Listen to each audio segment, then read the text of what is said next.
평생 자식만 바라보고 살아온 어머니. 그런 어머니에게 돌아온 건 요양원으로 보내자는 자식들의 싸늘한 한마디였다. 이 집 팔아서 요양원비로 쓰면 되잖아. 그러나 아무도 몰랐다.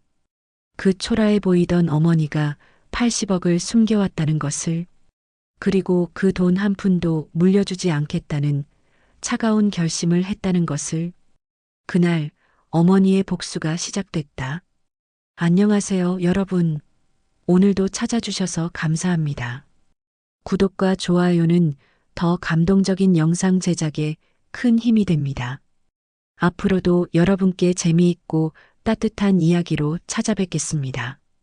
그럼 오늘 준비한 특별한 이야기 함께 들어보실까요? 박영희의 하루는 새벽 5시에 시작됩니다. 72살의 나이에도 여전히 똑똑 소리 나는 알람 시계보다 먼저 눈을 뜨죠. 낡은 고무장화를 신고 앞치마를 두르면 그제야 하루가 시작된 것 같습니다. 오늘도 또 하루구나. 혼잣말을 중얼거리며 영희는 부엌으로 향했습니다. 30년 넘게 쓴 밥솥에서 나오는 구수한 냄새가 온 집안을 감쌌죠. 아침밥 한 그릇, 김치 몇 점, 된장찌개 한 숟가락이면 충분했습니다. 더 이상 차려봐야 먹을 사람도 없으니까요. 거울 앞에 서서 머리를 빗으면서 영희는 자신의 모습을 찬찬히 살펴봤습니다. 주름진 얼굴과 하얀 머리카락, 그리고 평생 일해서 굳어진 손을 보니 세월의 흔적이 고스란히 느껴졌어요. 하지만 아직 건강했고 정신도 또렷했습니다. 무엇보다 중요한 것은 아직 할 일이 남아있다는 사실이었죠. 재래시장으로 향하는 길목마다 영희를 아는 사람들이 인사를 건넸습니다. 영희 씨, 오늘도 일찍 나오셨네요. 어머, 그 앞치마 또 입으셨어요? 사람들은 웃으며 말했지만 영희는 개의치 않았습니다. 이 손때 묻은 앞치마가 자신의 삶 그 자체니까요.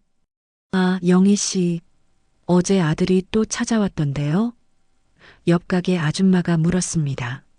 네, 큰아들이 왔었어요. 영희는 짧게 대답했지만 속으로는 복잡한 감정이 올라왔습니다.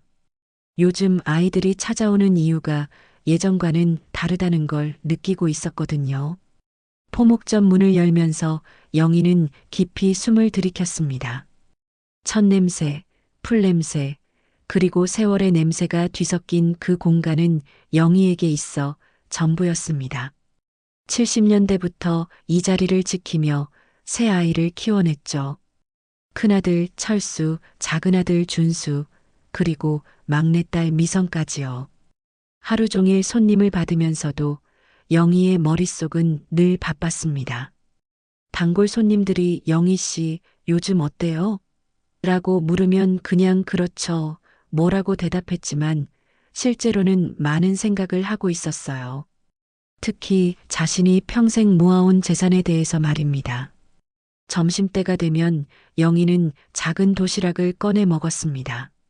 집에서 싸온 밥과 반찬들이었죠. 아, 영희 씨는 정말 검소해.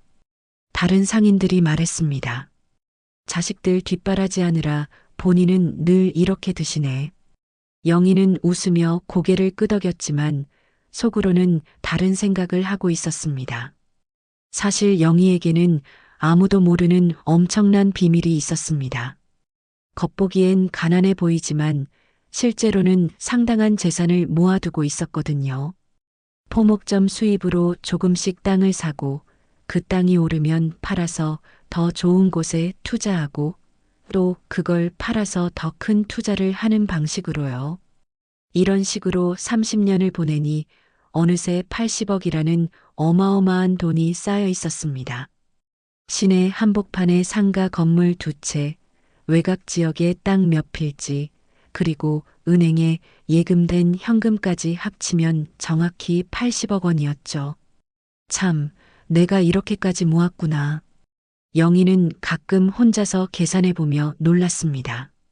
하지만 이 돈을 써본 적은 거의 없었어요. 그저 모으는 것 자체가 습관이 되어버렸으니까요.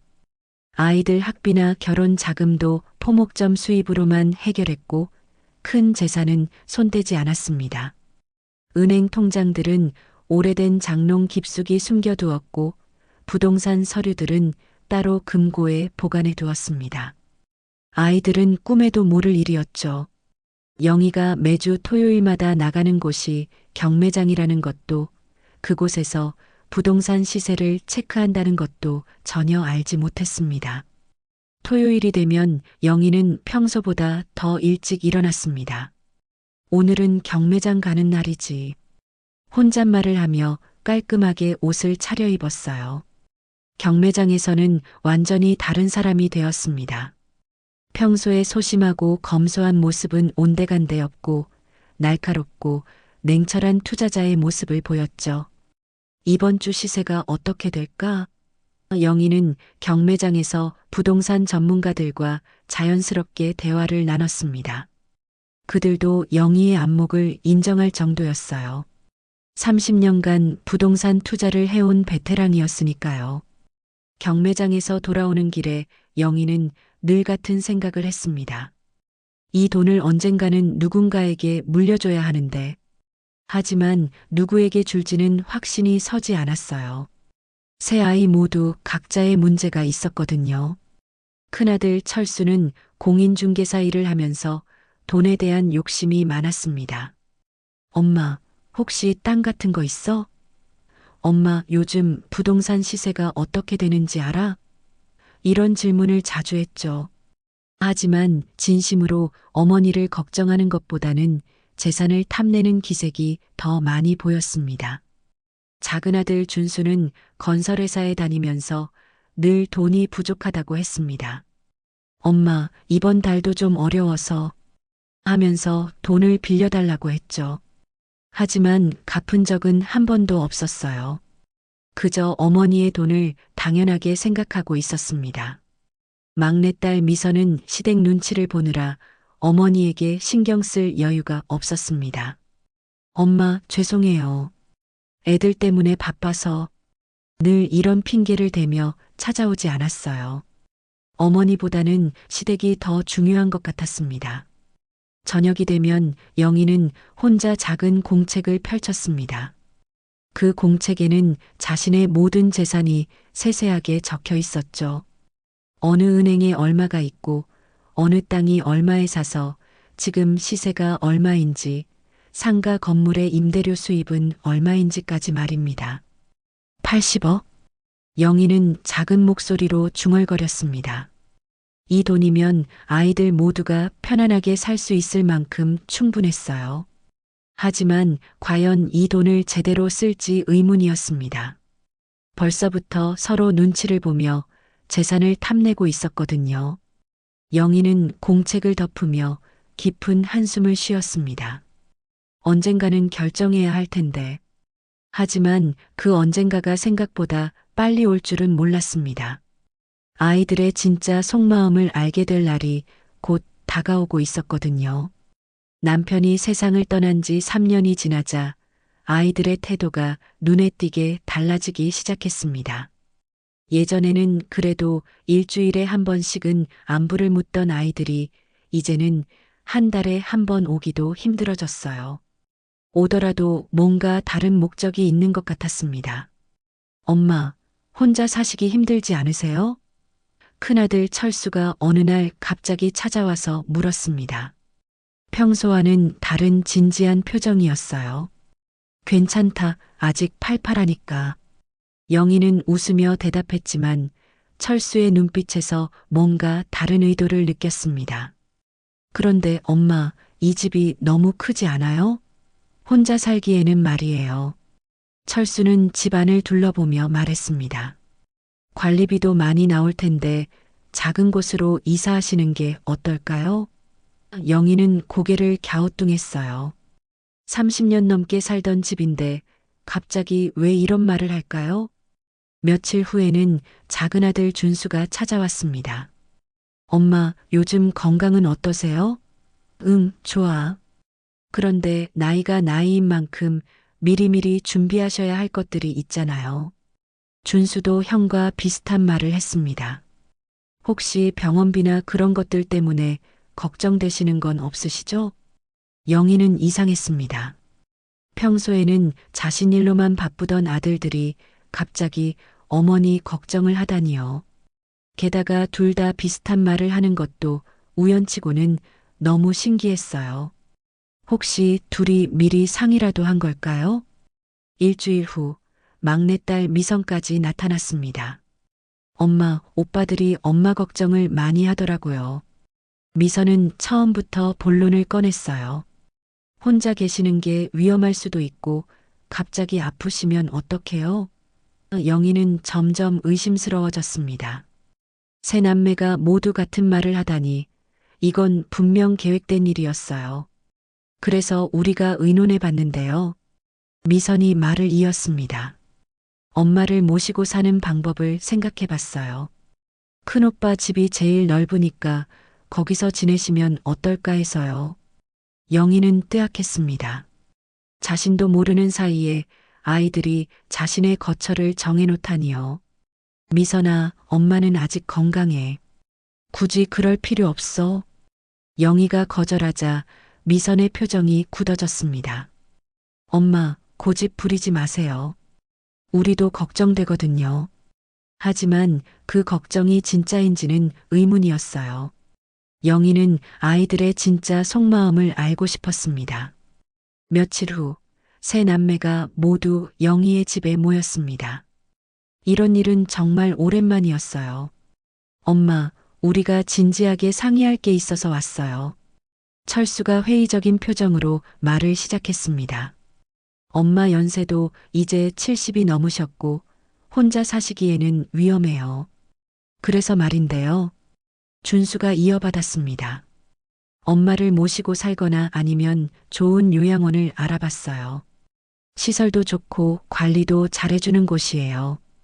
영희는 깜짝 놀랐습니다. 요양원이라니 자신을 요양원에 보내려고 하다니요. 요양원은 무슨 소리야? 엄마는 아직 멀쩡해. 영희가 화를 내자 미선이 달래듯 말했습니다. 엄마, 기분 나쁘게 생각하지 마세요. 우리도 엄마를 위해서 하는 말이에요. 혼자 계시다가 갑자기 쓰러지시면 어떡해요? 하지만 영희는 눈치챘습니다. 아이들의 진짜 목적이 무엇인지 말이에요. 그런데 이 집은 어떻게 할 생각이야? 영희가 조심스럽게 물었습니다. 그거야 뭐. 철수가 머뭇거렸어요. 팔아서 엄마 요양원비로 쓰면 되죠. 그리고 혹시 엄마가 다른 재산이 있으시면 그것도 정리하셔야 할 것 같아요. 준수가 덧붙였습니다. 나중에 상속 문제도 복잡해질 수 있으니까요. 영희는 이제 확실히 알았습니다. 아이들이 자신의 재산을 노리고 있다는 것을요. 재산이 뭐가 있겠어? 이 집 말고는 별로 없어. 영희는 짐짓 모르는 척했습니다. 하지만 아이들의 눈빛이 아쉬워하는 것 같았어요. 분명 더 많은 재산이 있을 거라고 생각하고 있었겠죠. 그래도 엄마 미리미리 정리하시는 게 좋을 것 같아요.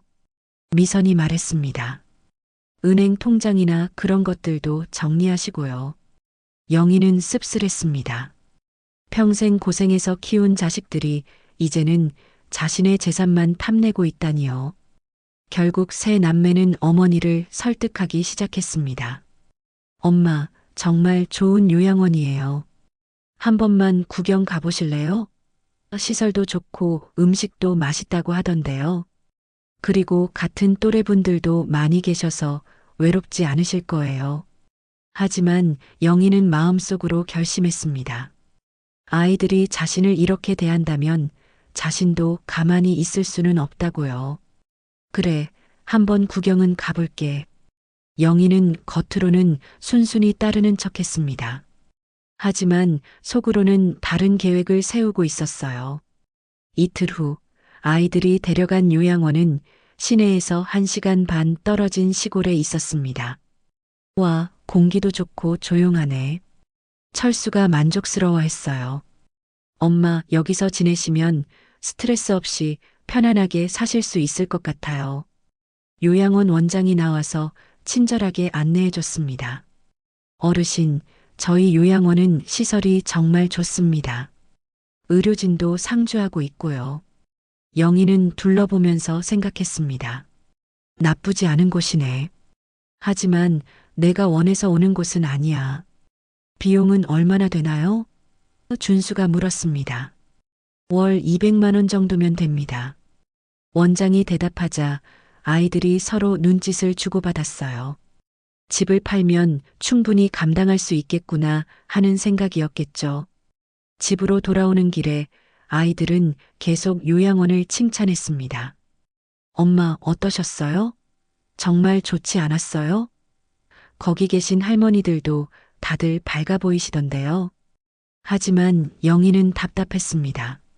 자신의 의견은 묻지도 않고 일방적으로 결정하려고 하니까요. 엄마, 다음 주에 입소하시는 게 어떨까요? 미선이 조심스럽게 물었습니다. 너무 늦으면 방이 없어질 수도 있대요. 영희는 깊은 한숨을 쉬었습니다. 결국 아이들은 자신을 빨리 요양원에 보내고 싶어 하는 거였어요. 그날 밤 영희는 잠들지 못했습니다. 새 아이를 키우느라 평생을 바쳤는데 이제는 짐덩어리 취급을 받고 있었어요. 게다가 자신이 모은 재산까지 탐내고 있다니요. 이럴 줄 알았으면 진작에 다른 준비를 했을 텐데. 영희는 후회했습니다. 하지만 아직 늦지 않았어요. 영희에게는 아이들이 모르는 80억이라는 비밀 무기가 있었거든요. 이제부터는 자신이 주도권을 잡고 아이들에게 제대로 보여줄 때였습니다. 영희의 마음속에 작은 불씨가 타오르기 시작했어요. 결국 영희는 요양원에 들어가게 되었습니다. 아이들의 끈질긴 설득과 반강제적인 압박을 견디기 어려웠거든요. 엄마, 정말 좋은 결정이에요. 철수가 만족스러운 표정으로 말했습니다. 여기서 편안하게 지내세요. 입소 당일 아이들은 영희의 짐을 대충 싸주었습니다. 엄마, 필요한 건 나중에 가져다 드릴게요. 미선이 말했지만 영희는 알고 있었어요. 아마 자주 오지 않을 거라는 것을요. 정작 중요한 건 영희가 직접 챙겨야 했습니다. 어르신, 안녕하세요. 저는 최말순이에요. 요양원에서 처음 만난 사람은 비슷한 나이의 할머니였습니다. 75세인 최말순은 영희보다 먼저 이곳에 들어온 선배였어요. 처음엔 다들 힘들어해요. 그런데 적응하면 괜찮아져요. 하지만 영희는 적응할 생각이 없었습니다. 이곳은 그저 잠시 머무는 곳일 뿐이었거든요. 영희에게는 훨씬 큰 계획이 있었어요. 아이들이 자신을 이렇게 대했으니 이제는 자신이 주도권을 잡을 때였습니다. 영희는 요양원의 구석자리에 앉아서 작은 공책을 꺼냈습니다. 겉보기에는 그냥 일기장 같아 보였지만 실제로는 치밀한 계획서였어요. 첫 번째 페이지에는 복수 계획이라고 적혀 있었습니다. 영희 씨, 뭘 그리 열심히 써요? 최말순이 궁금해하며 물었습니다. 그냥 일기 같은 거예요. 영희는 웃으며 대답했지만 실제로는 자신의 모든 재산 목록과 함께 앞으로의 계획을 세세하게 적고 있었어요. 영희의 계획은 3단계로 나뉘어져 있었습니다. 첫 번째는 아이들이 탐내는 재산을 하나씩 빼앗는 것, 두 번째는 그 재산을 더 의미 있는 곳에 쓰는 것, 세 번째는 아이들에게 진짜 교훈을 주는 것이었어요. 말순 씨, 혹시 변호사 아는 분 있어요? 영희가 조심스럽게 물었습니다. 변호사요? 왜요? 좀 처리할 일이 있어서요. 최말순은 고개를 갸우뚱했지만 친절하게 도움을 주었어요. 우리 아들이 변호사랑 아는 사이인데 소개해 드릴까요? 며칠 후 영희는 요양원을 잠시 외출한다며 나왔습니다. 물론 아이들에게는 알리지 않았어요. 목적지는 시내의 한법무법인이었습니다. 어르신, 어떤 일로 오셨나요? 젊은 변호사가 정중하게 물었습니다. 유언장을 작성하고 싶어요. 영희의 말에 변호사가 놀란 표정을 지었어요. 유언장이요? 급하신 일이 있으신가요? 아니에요. 미리 준비하고 싶어서요. 영희는 차분하게 대답했습니다. 변호사는 영희의 재산 규모를 듣고 더욱 놀랐습니다. 80억이요? 정말이신가요? 네, 정말이에요. 영희는 가져온 서류들을 보여주었어요. 부동산 등기부등본과 은행 잔고증명서까지 모든 것이 준비되어 있었습니다. 그런데 어르신, 이렇게 많은 재산을 자녀분들에게 상속하지 않으시고 다른 곳에 기부하신다고요? 변호사가 확인했습니다. 네, 맞아요. 아이들은 이미 저를 버렸거든요. 영희의 목소리에는 서글픔과 동시에 단호함이 섞여 있었어요. 첫 번째 계획은 큰아들 철수가 탐내던 상가 건물을 처리하는 것이었습니다. 철수는 평소에 엄마 혹시 부동산 있으면 저한테 말씀해 주세요. 제가 잘 관리해 드릴게요라고 말해왔거든요. 하지만 이제 그 꿈을 산산조각 낼 때였습니다. 영희는 예전부터 알고 지내던 조카 영수에게 전화를 걸었습니다. 영수야, 고모야. 고모, 안녕하세요. 어떻게 지내세요? 응, 잘 지내고 있어. 그런데 너한테 부탁할 일이 있어. 영수는 서울에서 작은 사업을 하고 있었는데 자금이 부족해서 어려움을 겪고 있었어요. 고모, 사업 자금이 좀 필요한데 어디서 구해야 할지 모르겠어요. 그럼 내가 도와줄게. 대신 조건이 있어. 영희는 영수에게 상가 건물을 경매로 넘길 계획을 설명했습니다. 내가 일부러 경매에 나오게 할 테니까 너는 그때 참여해서 낙찰받아. 돈은 내가 대줄게. 영수는 처음엔 이해하지 못했지만 영희의 설명을 듣고 나서야 상황을 파악했어요. 두 번째 계획은 작은 아들 준수가 노리던 토지를 장학재단에 기부하는 것이었습니다. 준수는 엄마 혹시 땅 있으면 제가 건설회사 다니니까 개발해서 돈 벌 수 있어요 라고 말해왔거든요. 하지만 그 땅은 더 좋은 곳에 쓰일 예정이었습니다. 영희는 인근 대학교의 장학재단에 연락했습니다. 안녕하세요. 장학금을 기부하고 싶은데요. 기부요? 얼마 정도를 생각하고 계신가요? 토지로 기부하려고 합니다. 시가로 약 20억 정도 될 것 같아요. 재단 관계자들은 깜짝 놀랐습니다. 20억짜리 토지를 기부한다니 흔한 일이 아니었거든요. 정말 감사합니다. 그 돈으로 많은 학생들이 도움을 받을 수 있을 거예요. 영희는 뿌듯했습니다. 아들이 자신의 이익을 위해 쓰려던 땅이 이제는 가난한 학생들을 위해 쓰이게 된 거니까요. 세 번째 계획은 딸 미선과 관련된 것이었습니다. 미선은 시댁 눈치를 보느라 어머니를 외면했는데 알고 보니 시댁에 빚이 많다는 사실을 영희가 알게 되었어요. 시어머니가 병원비 때문에 어려워하신다던데 미선이 예전에 한번 흘린 말이었습니다. 영희는 은밀히 미선의 시어머니를 만났습니다. 어머님, 안녕하세요. 미선이 어머니 박영희입니다. 아, 그러시군요. 미선이가 어머니 이야기를 많이 해요. 하지만 실제로는 미선이 친정 어머니 이야기를 거의 하지 않는다는 걸 영희는 알고 있었어요. 혹시 경제적으로 어려우신 일이 있다고 들었는데요. 영희가 조심스럽게 물었습니다. 아, 그건. 시어머니는 말을 흐렸지만 영희는 이미 다 파악하고 있었어요. 병원비와 생활비 때문에 몇 천만 원의 빚이 있다는 것을요. 제가 도와드릴게요. 영희의 말에 시어머니가 깜짝 놀랐습니다. 그럴 수는 없어요. 어떻게 그런 큰 돈을. 괜찮아요. 대신 한 가지 조건이 있어요. 영희는 미선이 모르게 시댁 빚을 대신 갚아주되 집 명의를 시어머니 앞으로 바꾸라고 했습니다. 이렇게 하면 미선이 기대하던 시댁 상속도 물거품이 되는 거였어요.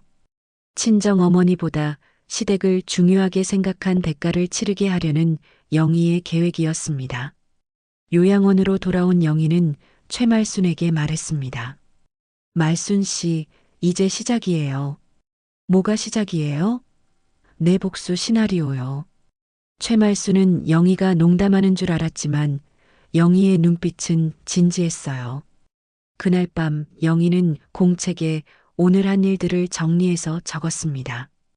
변호사와의 상담, 조카 영수와의 통화, 장학재단과의 약속, 그리고 미선의 시어머니와의 만남까지요. 모든 것이 계획대로 진행되고 있었습니다. 이제 아이들이 깜짝 놀랄 일만 남았구나. 영희는 만족스러운 미소를 지었습니다. 72년 동안 누구 눈치 보며 살았지만 이제는 자신이 주인공이 될 차례였어요. 아이들이 어머니를 무시한 대가가 얼마나 큰지 곧 알게 될 것입니다. 영희가 요양원에 들어간 지 한 달이 지나자 아이들의 진짜 속마음이 드러나기 시작했습니다. 처음 며칠은 그래도 안부를 묻던 아이들이 이제는 연락도 뜸해졌어요. 대신 영희의 집과 재산에 대한 관심은 더욱 커졌습니다. 엄마, 안녕하세요. 큰아들 철수가 요양원을 찾아왔습니다. 하지만 어머니를 보러 온 게 아니라 다른 목적이 있었어요. 손에는 서류가 든 가방을 들고 있었거든요. 요양원 생활은 어때요? 불편한 건 없으시고요? 응, 괜찮아. 영희는 담담하게 대답했습니다. 그런데 오늘은 왜 왔어? 아, 그게 말이에요. 철수는 주변을 둘러보더니 조용한 곳으로 영희를 데려갔어요. 엄마께 중요한 얘기가 있어서요. 철수는 가방에서 서류를 꺼내며 말했습니다. 엄마, 이건 그냥 형식적인 거예요. 법적으로 정리해 놓으면 나중에 편할 거거든요. 서류는 재산 이전 동의서였어요. 영희의 집과 모든 재산을 철수 명의로 옮기는 내용이었습니다. 이게 뭐야? 영희가 서류를 들여다봤습니다. 아, 그냥 사인만 하시면 돼요. 어차피 나중에는 제가 관리해야 할 거잖아요. 철수의 말투에는 이미 기정사실인 것처럼 확신이 담겨 있었어요. 철수야, 엄마가 아직 살아있는데 벌써 이런 걸 왜 해? 영희가 물었습니다. 엄마, 그게 아니라 미리 정리해 놓으면 세금도 절약되고 좋거든요. 철수는 그럴듯한 이유를 댔지만 영희는 속마음을 꿰뚫고 있었어요. 그런데 왜 너 혼자 이름으로 해? 준수랑 미선이는? 그야 제가 큰아들이니까 당연히 제가 관리해야죠. 나중에 동생들과 나눠 가질 거예요. 하지만 영희는 믿지 않았습니다. 철수의 성격상 절대 나눠줄 리 없었거든요. 영희는 순진한 척 미소를 지으며 말했습니다. 그래. 그럼 나중에 생각해 볼게. 엄마, 나중에는 안 돼요. 지금 해야 세금 혜택을 받을 수 있어요. 철수는 조급해했지만 영희는 고개를 저었어요. 아직은 아니야. 철수가 돌아간 후 며칠 뒤에는 작은 아들 준수가 찾아왔습니다. 엄마, 형이 왔다 갔다던데요? 응, 왔다 갔어. 혹시 무슨 얘기했어요? 준수의 목소리에는 긴장감이 섞여 있었어요. 별거 아니야. 그냥 안부 묻고 갔어. 영희는 일부러 자세한 얘기를 하지 않았습니다. 그런데 준수야, 너는 요즘 어떻게 지내? 아, 네. 그냥 그렇게 지내요. 그런데 엄마, 준수도 뭔가 말하려는 듯 했어요. 사실은 제가 사업을 좀 해보려고 하는데요. 준수가 조심스럽게 꺼냈습니다. 건설회사에서 배운 것도 있고 투자할 만한 좋은 땅도 알고 있거든요. 영희는 속으로 웃었어요. 결국 자신의 땅을 노리고 오는 거였으니까요. 그런데 자금이 좀 부족해서요. 혹시 엄마가 도움을 주실 수 있을까 해서. 준수는 돌려서 말했지만 결국 돈을 달라는 얘기였어요. 돈이 얼마나 필요한데? 한 10억 정도면. 준수는 엄청난 금액을 태연하게 말했습니다. 10억이나? 그런 돈이 엄마한테 어디 있어? 영희가 놀란 척하자 준수의 표정이 당황스러워졌어요. 그런데 엄마 혹시 땅 같은 거 있지 않으세요? 예전에 부동산 투자 같은 거 하셨잖아요. 영희는 감탄했습니다. 준수가 자신의 부동산 투자에 대해 알고 있었다니요. 아마 철수가 알려준 것 같았어요. 그런 거 없어. 이 집 말고는 별로 없다고 했잖아. 영희는 계속 모르는 척 했습니다. 엄마, 정말요? 형이 엄마한테 상당한 재산이 있을 거라고 하던데. 준수가 형의 말을 흘렸어요. 역시 형제끼리 미리 상의를 한 모양이었습니다. 철수가 그런 소리를 했어? 아, 그게 아니라. 준수는 말을 돌리려 했지만 이미 늦었어요. 영희는 아들들이 자신의 재산에 대해 서로 이야기하고 있다는 걸 확실히 알게 되었거든요. 엄마 돈이 없다면서 왜 그런 얘기를 해? 영희가 날카롭게 물었습니다. 아니에요, 엄마. 오해하지 마세요. 준수는 당황했지만 계속 졸랐어요. 그냥 조금이라도 도움 주실 수 있으면. 없다고 했잖아. 영희의 목소리가 차가워졌습니다. 엄마 돈 없다고 평생 말했는데 갑자기 왜 있을 거라고 생각해? 준수가 돌아간 후 일주일 뒤, 이번에는 막내딸 미선이 왔습니다. 하지만 미선은 오빠들과는 다른 접근을 했어요. 엄마, 요양원 생활 힘들지 않으세요? 괜찮아. 그런데 비용이 만만치 않을 것 같은데. 걱정하지 마. 내가 알아서 할게. 영희가 대답하자 미선이 조심스럽게 말했습니다. 사실 오빠들이 걱정을 많이 해요. 엄마 혼자서 감당하기 어려울 것 같다고. 역시 오빠들이 먼저 미선에게 얘기한 모양이었어요. 그래서 우리가 의논해 봤는데요. 미선이 본론을 꺼냈습니다. 엄마 재산을 미리 정리해서 요양원비로 쓰는 게 어떨까 해서요. 결국 셋 다 같은 목적이었던 거죠. 어머니의 재산을 빨리 손에 넣고 싶어 하는 건 말이에요. 미선아, 너희들이 언제부터 엄마 재산에 관심이 그렇게 많았어? 영희가 직설적으로 물었습니다. 그게 아니라 엄마를 위해서, 나를 위해서? 요양원에 보낸 것도 나를 위해서? 미선은 말문이 막혔어요. 영희의 날카로운 눈빛에 기가 죽었거든요. 엄마, 오해하지 마세요. 우리는 정말 엄마 걱정해서. 걱정? 그럼 왜 한 달 동안 한 번도 안 왔어? 영희의 목소리에는 서운함이 가득했습니다. 사실 영희는 이미 모든 걸 준비해 놓고 있었어요. 조카 영수는 상가 건물 경매 준비를 마쳤고 장학재단에는 토지 기부 서류를 제출했으며 미선의 시어머니와는 빚 정리 약속을 했습니다. 이제 실행에 옮길 일만 남았어요. 그런데 아이들은 여전히 어머니를 속이려고 했습니다. 엄마, 그냥 서류에 도장만 찍어주세요. 복잡한 건 우리가 다 알아서 할게요. 철수가 다시 찾아와서 졸랐어요. 나중에 후회하실 거예요. 후회? 내가 왜 후회해? 영희가 반문했습니다. 엄마가 돌아가신 후에 상속세 때문에 재산이 많이 깎일 거거든요. 철수는 협박조로 말했어요. 지금 정리하면 세금도 절약되고 우리도 편하고요. 영희는 이제 확신했습니다. 아이들이 정말로 자신의 재산만 노리고 있다는 것을요. 평생 고생해서 키운 자식들이 이제는 어머니가 빨리 죽기만 기다리고 있는 것 같았어요. 그래, 알겠어. 조금 더 생각해 볼게. 하지만 영희의 마음은 이미 굳어져 있었습니다. 아이들이 이렇게 나온다면 자신도 가만히 있을 수 없었어요.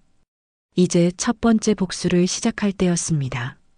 철수가 그렇게 탐내던 상가 건물을 빼앗아 버릴 계획이었거든요.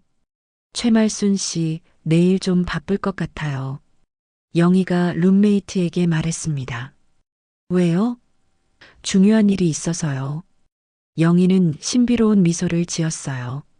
드디어 자신의 복수가 시작되는 날이었거든요. 영희의 첫 번째 복수가 조용히 시작되었습니다. 아이들은 여전히 어머니에게 집 외에는 별다른 재산이 없다고 생각하고 있었어요. 하지만 영희는 이미 조카 영수와 모든 계획을 세워놓고 있었습니다. 영수야, 준비는 다 됐지? 영희가 요양원에서 조용히 전화를 걸었습니다. 네, 고모. 경매 서류도 다 준비했고 자금도 고모가 주신 대로 준비했어요. 조카 영수는 고모의 계획에 따라 움직이고 있었어요. 며칠 후 뜻밖의 일이 벌어졌습니다. 큰아들 철수가 부동산 일을 하다가 우연히 이상한 소식을 들은 거예요. 이 경매 공고에 나온 상가 건물 주소가. 철수는 서류를 자세히 들여다봤습니다. 이거 우리 동네 아니야? 철수는 깜짝 놀랐어요. 경매에 나온 상가 건물이 자신이 어릴 때부터 보던 그 건물이었거든요. 그런데 소유자가 박영애? 철수는 눈을 의심했습니다. 설마 우리 엄마? 철수는 급히 동생들에게 전화를 걸었어요. 준수야, 미선아, 긴급 상황이야. 형, 무슨 일이에요? 엄마 이름으로 된 상가 건물이 경매에 나왔어. 뭐라고요? 엄마가 상가 건물을 가지고 계셨다고요? 준수와 미선은 믿을 수 없었어요. 어머니가 집 외에는 재산이 없다고 생각했거든요. 그것도 시가 20억짜리래. 세 남매는 경악했습니다. 어머니에게 그런 큰 재산이 있었다니요. 그럼 엄마가 우리한테 거짓말을 하신 거네? 미선이 당황스러워했어요. 평생 돈 없다고 하시면서 이게 끝이 아닐 수도 있어. 철수가 더 충격적인 말을 했어요. 혹시 다른 부동산도 있을지 모르잖아. 아이들은 이제야 어머니가 평생 감춰온 비밀이 있었다는 걸 깨달았습니다. 그런데 왜 갑자기 경매에 내놓으셨을까? 준수가 의문을 표했어요. 분명히 이유가 있을 거야. 철수는 심각한 표정이었어요. 우리가 엄마를 요양원에 보낸 것과 관련이 있을 수도 있고, 다음 날 세 남매가 모두 요양원으로 몰려왔습니다. 엄마, 우리가 심각하게 얘기할 게 있어요. 철수가 엄숙한 표정으로 말했습니다. 심각한 얘기? 영희는 이미 예상하고 있었어요. 엄마, 상가 건물 있으시죠? 철수가 직설적으로 물었습니다. 영희는 잠시 당황하는 척했어요. 상가 건물이 뭐야? 시내에 있는 20억짜리 상가 건물 말이에요. 어떻게 알았어? 영희가 마지못해 인정했습니다. 경매 공고에서 봤어요. 엄마 이름으로 되어 있더라고요. 철수의 목소리에는 배신감이 섞여 있었어요. 엄마, 왜 우리한테 말씀 안 하셨어요? 미선이 상처받은 목소리로 물었어요. 평생 돈 없다고 하시면서 이런 큰 재산이 있으셨다니. 말할 필요가 있었어? 영희는 담담하게 대답했습니다. 필요가 있었냐고요? 준수가 목소리를 높였어요. 우리는 엄마가 어려우실까봐 걱정했는데 사실은 이런 큰 재산이 있으셨잖아요. 그래서 뭐? 영희의 반응은 차가웠습니다. 그래서 뭐라니? 철수가 어이없어 했어요. 엄마, 우리가 얼마나 고생했는지 아세요? 엄마 요양원비 걱정하고 생활비 걱정하고 누가 걱정하라고 했어? 영희가 반박했습니다. 그리고 왜 갑자기 경매에 내놓으세요? 준수가 다그쳤어요. 그건 엄마 마음이지. 엄마 마음이라고요? 그럼 우리는 뭐예요? 상속자들인데 왜 상의도 안 하세요? 영희는 이제 아이들의 진짜 속마음을 확실히 알았어요. 결국 상속에만 관심이 있었던 거죠. 상속자? 누가 너희들에게 상속해준다고 했어? 엄마, 그게 무슨 말씀이세요? 내 재산은 내가 알아서 처리할 거야. 영희는 단호했어요. 너희들 몰래 더 큰 일도 할 수 있어. 아이들은 등골이 서늘해졌어요. 어머니에게 얼마나 많은 재산이 더 있을지 알 수 없었거든요. 엄마, 정신 차리세요. 철수가 소리쳤어요. 그 재산은 우리가 물려받을 거잖아요. 함부로 처분하시면 안 돼요. 누가 물려준다고 했어? 영희의 목소리는 더욱 차가워졌습니다. 그럼 누구한테 주시려고요? 미선이 울먹이며 물었어요. 그건 내가 정할 일이야. 영희는 자리에서 일어났어요. 너희들이 날 요양원에 버린 것처럼 나도 너희들을 버릴 수 있어. 엄마, 그런 식으로 말씀하시면. 준수가 말을 이으려 했지만 영희는 손을 들어 막았어요. 이제 그만해. 할 말은 다 했으니까 돌아가. 엄마. 아이들이 동시에 외쳤습니다. 영희는 핸드폰을 꺼내서 아이들에게 문자를 보냈어요. 이제 너희는 내 가족이 아니다.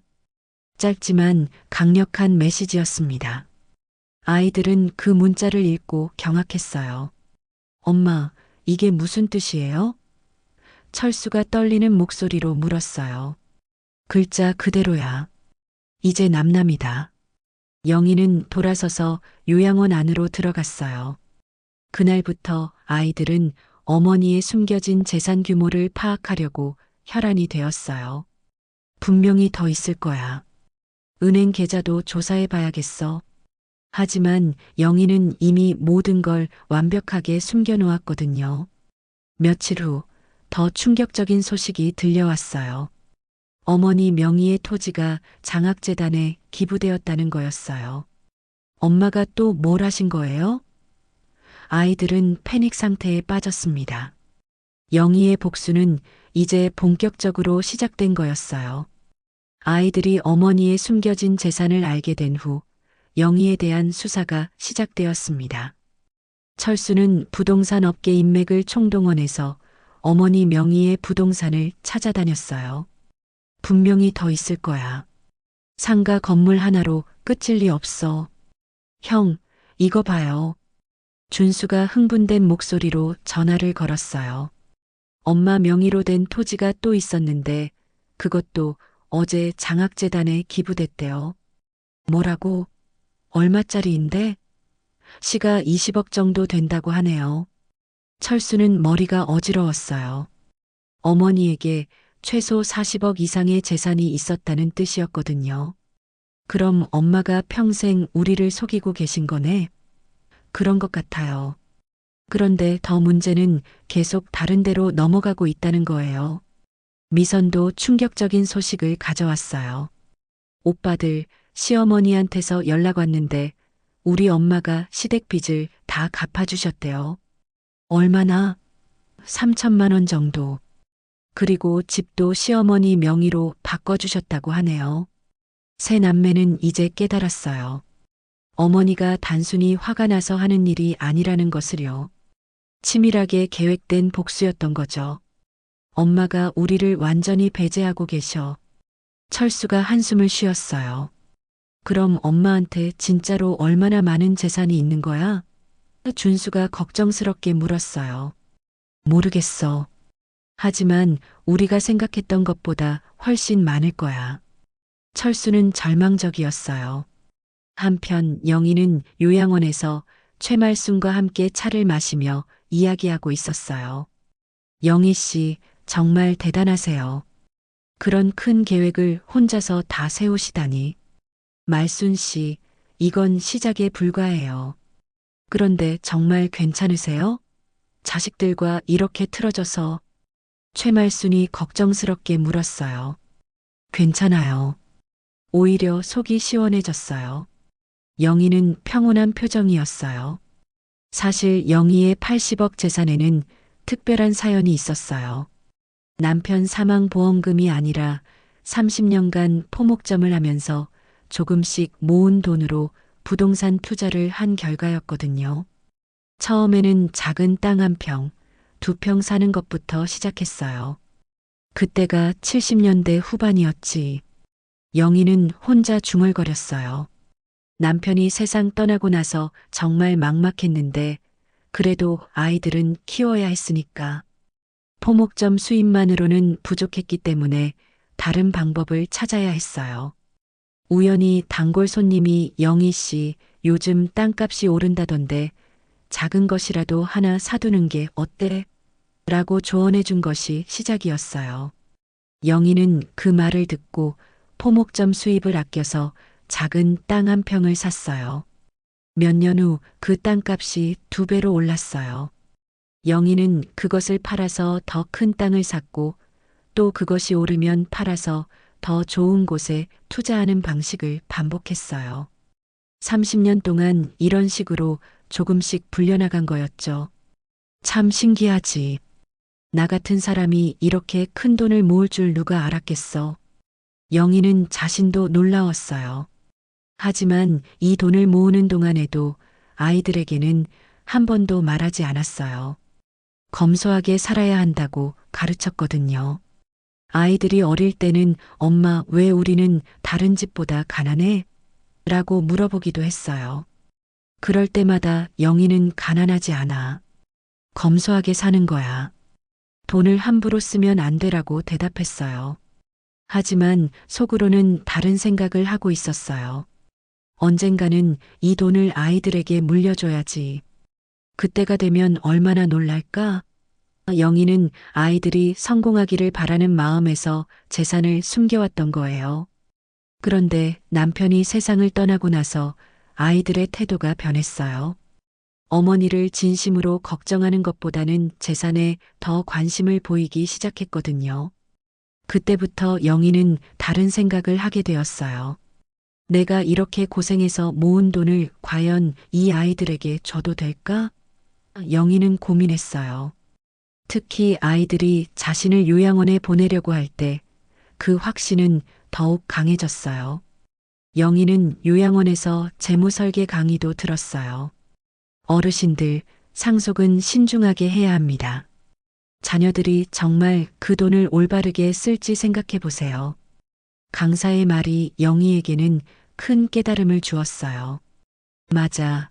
내 돈을 내가 어떻게 쓸지 정하는 게 당연하지. 영희는 그때부터 본격적인 계획을 세우기 시작했어요.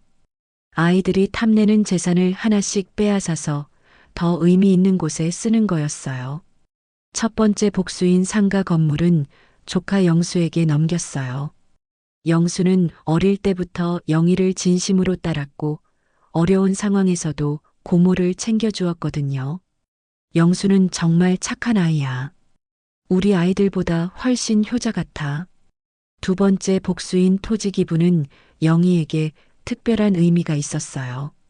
가난해서 공부를 포기하는 아이들이 없었으면 좋겠어. 영희 자신도 어릴 때 가난 때문에 제대로 공부하지 못했거든요. 그 한이 이런 기부로 이어진 거였어요.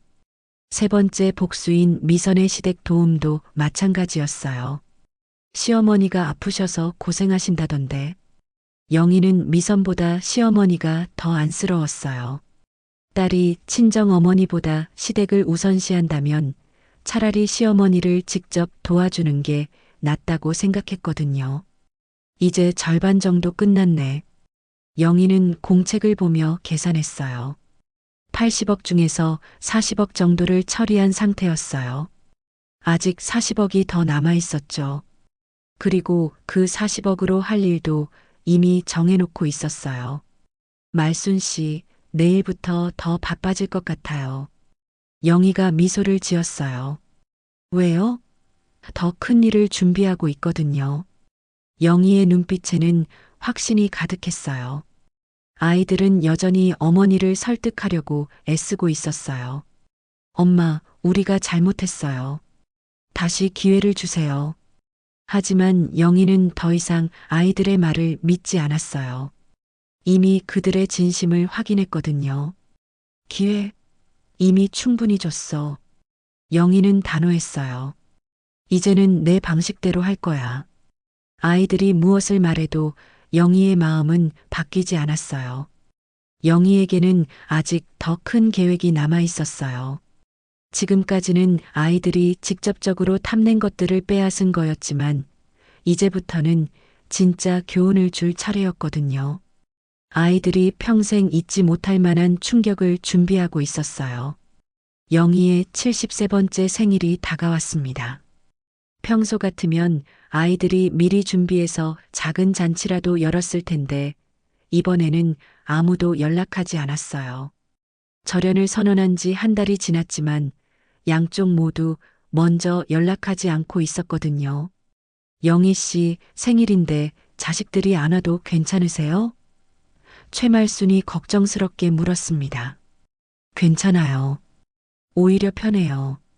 영희는 담담하게 대답했지만 속으로는 마지막 계획을 준비하고 있었어요. 영희는 며칠 전부터 변호사와 은행 지점장에게 연락을 취했어요.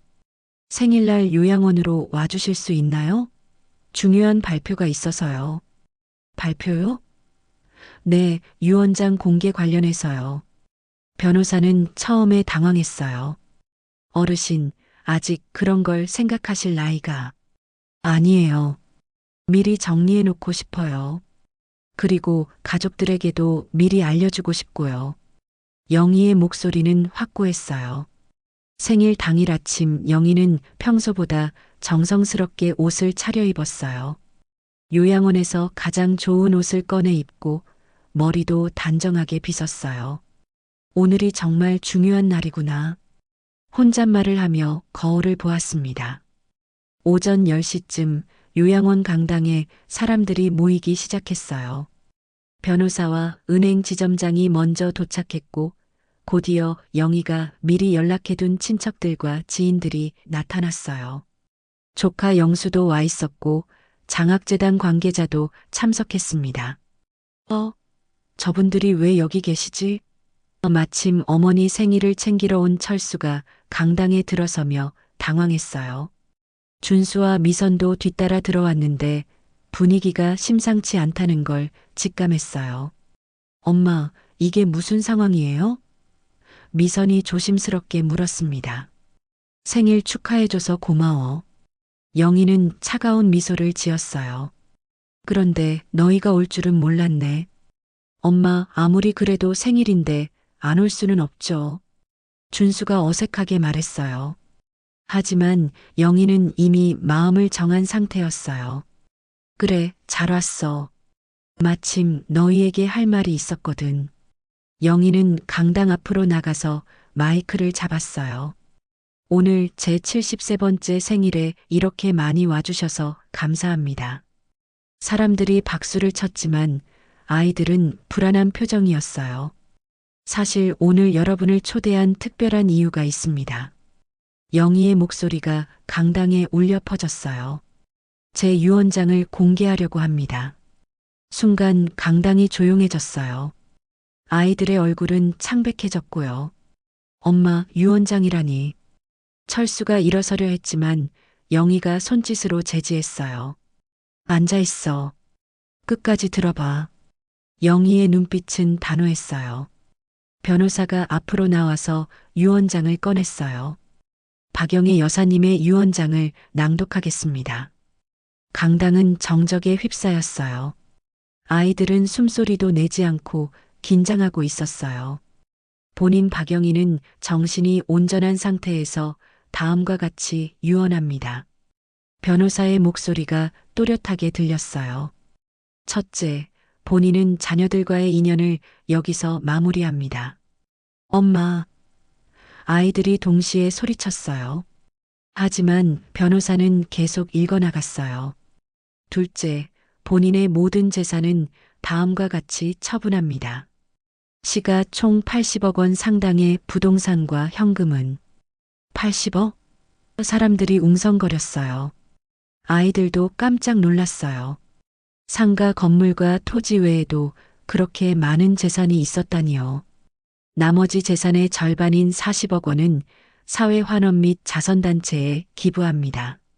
그리고 나머지 40억 원은 변호사가 잠시 멈췄어요. 아이들은 가슴이 터질 것 같았어요. 혹시 자신들에게 남겨주는 건 아닐까 하는 마지막 희망을 품고 있었거든요. 조카 박영수에게 10억 원, 고향 마을 복지관에 10억 원, 요양원 시설 개선비로 10억 원, 그리고 마지막 10억 원은 오늘 참석하신 친척분들과 지인들에게 나눠서 드립니다. 아이들은 믿을 수 없었어요. 80억이라는 엄청난 재산이 있었는데 자신들에게는 한 푼도 주지 않는다는 거였어요. 엄마, 이게 무슨 뜻이에요? 철수가 떨리는 목소리로 물었어요. 글자 그대로야. 영희는 냉정하게 대답했어요. 너희는 이미 나를 버렸잖아. 그러니까 나도 너희를 버리는 거야. 엄마, 우리가 언제 엄마를 버렸다고. 미선이 울먹였어요. 요양원에 보낸 게 버린 게 아니야? 영희의 목소리에는 서운함이 가득했어요. 내 재산만 탐내면서 진심으로 나를 걱정한 적이 있어? 아이들은 할 말이 없었어요. 엄마, 그래도 이건 너무하잖아요. 준수가 소리쳤어요. 우리는 엄마 자식인데. 자식? 자식이 부모를 이렇게 대해? 영희는 실소를 터뜨렸어요. 엄마가 힘들어 하실 때 곁에 있어준 사람이 누구야? 영희가 조카 영수를 가리켰어요. 영수는 내가 포목점 할 때부터 도와줬어. 힘든 일 있을 때마다 찾아와서 안부도 묻고. 그리고 이 요양원 할머니, 할아버지들은 어때? 영희가 다른 노인들을 바라봤어요. 매일 나랑 이야기해주고, 외로울 때 위로해주고, 너희보다 훨씬 가족 같아. 아이들은 부끄러워졌어요. 어머니 말이 맞았거든요. 요양원에 보낸 후에는 거의 찾아오지도 않았고, 와도 재산 이야기만 했어요. 진심으로 어머니를 걱정한 적이 언제였는지 기억도 나지 않았어요. 엄마, 우리가 잘못했어요. 철수가 무릎을 꿇었어요. 다시 기회를 주세요. 기회? 영희는 고개를 저었어요. 이미 충분히 줬어. 너희가 스스로 포기한 거야. 그리고 이 결정은 바뀌지 않아. 영희는 단호했어요. 유언장은 이미 법적으로 효력이 있고 재산도 대부분 이미 처분했어. 아이들은 절망했어요. 정말로 돌이킬 수 없는 상황이었거든요. 변호사가 마지막 부분을 읽었어요. 본 유언장은 유언자가 정신이 온전한 상태에서 작성되었으며 증인들의 입회하에 공증되었음을 확인합니다. 모든 절차가 완벽했어요. 엄마, 정말 이게 끝이에요? 미선이 마지막으로 물었어요. 응, 끝이야. 영희는 확고했어요. 이제 너희는 내 재산에 기댈 생각 말고 너희 힘으로 살아가라. 아이들은 터덜터덜 강당을 나섰어요. 80억이라는 거대한 재산을 눈앞에서 날린 기분이었어요. 하지만 정작 잃은 건 돈이 아니라 어머니였다는 걸 깨닫기에는 아직 시간이 더 필요했어요. 영희는 사람들에게 감사 인사를 하며 생일 케이크를 나눠 먹었어요. 영희 씨, 정말 대단한 결단이었어요. 최말순이 감탄했어요. 이제야 속이 시원해졌어요. 영희는 평생 짊어진 무거운 짐을 내려놓은 기분이었어요. 유언장 공개 후 며칠 동안 아이들은 충격에서 헤어나지 못했습니다. 80억이라는 거대한 재산을 완전히 잃어버린 현실을 받아들이기 어려웠어요. 게다가 어머니에게 그런 큰 재산이 있었다는 사실 자체도 믿기 힘들었거든요. 형, 우리 어떡하죠? 준수가 절망적인 목소리로 전화를 걸었어요. 엄마가 정말로 우리를 포기하신 건가요? 모르겠어. 이럴 줄 알았으면. 철수도 후회스러웠지만 이미 늦었어요. 미선은 집에서 하루 종일 울고만 있었어요. 여보, 그렇게 울어봐야 소용없어. 남편이 달랬지만 소용없었어요. 80억이에요, 80억. 그 돈이면 우리가 평생 편하게 살 수 있었는데. 더 큰 문제는 아이들 사이의 갈등이었어요. 누구 때문에 이렇게 됐는지 알아? 철수가 동생들을 원망했어요. 형이 처음에 엄마를 요양원에 보내자고 했잖아. 준수도 맞받아쳤어요. 둘 다 그만해요. 미선이 소리쳤어요. 지금 서로 탓해봐야 뭐가 달라져요? 하지만 아이들의 갈등은 쉽게 가라앉지 않았어요. 각자 상대방을 원망하며 책임을 떠넘기기 바빴거든요. 결국 세 남매는 서로를 원망하며 뿔뿔이 흩어졌습니다. 철수는 내가 왜 이런 동생들 때문에 하며 연락을 끊었고, 준수는 형이 욕심만 안 부렸어도 하며 거리를 두었어요. 미선은 오빠들 때문에 다 망쳤어 하며 원망했고요. 한편 영희는 요양원을 나와 고향 마을 작은 집으로 이사했습니다. 유언장 공개 후 받은 돈으로 마을에 있는 조그만 단독주택을 샀거든요. 이제 정말 자유롭구나. 영희는 깊게 숨을 들이켰어요. 고향 마을은 영희가 어릴 때 살던 곳이었어요. 오랜만에 돌아온 고향은 많이 변해 있었지만 여전히 정겨웠어요. 영희 씨 맞죠? 어머, 이렇게 오랜만에. 옛 동네 사람들이 반갑게 인사해줬어요. 요양원에 계시다가 나오셨다면서요? 네, 이제 여기서 편하게 살려고요. 영희는 밝게 웃었어요. 오랜만에 진짜 웃음이었어요. 요양원에 있을 때보다 훨씬 자유롭고 행복한 기분이었거든요. 영희의 새로운 일상은 평화로웠습니다. 아침에 일어나서 작은 텃밭을 가꾸고, 오후에는 마을 사람들과 이야기를 나누고, 저녁에는 책을 읽거나 TV를 보며 시간을 보냈어요. 누구 눈치 볼 일도 없고 스트레스 받을 일도 없었어요. 특히 마을 아이들이 영희를 좋아했어요. 할머니, 오늘도 그림 그려주세요. 아이들이 매일 찾아와서 종이에 그림을 그려달라고 했어요. 그래, 뭘 그려줄까? 영희는 아이들과 시간 보내는 것이 즐거웠어요.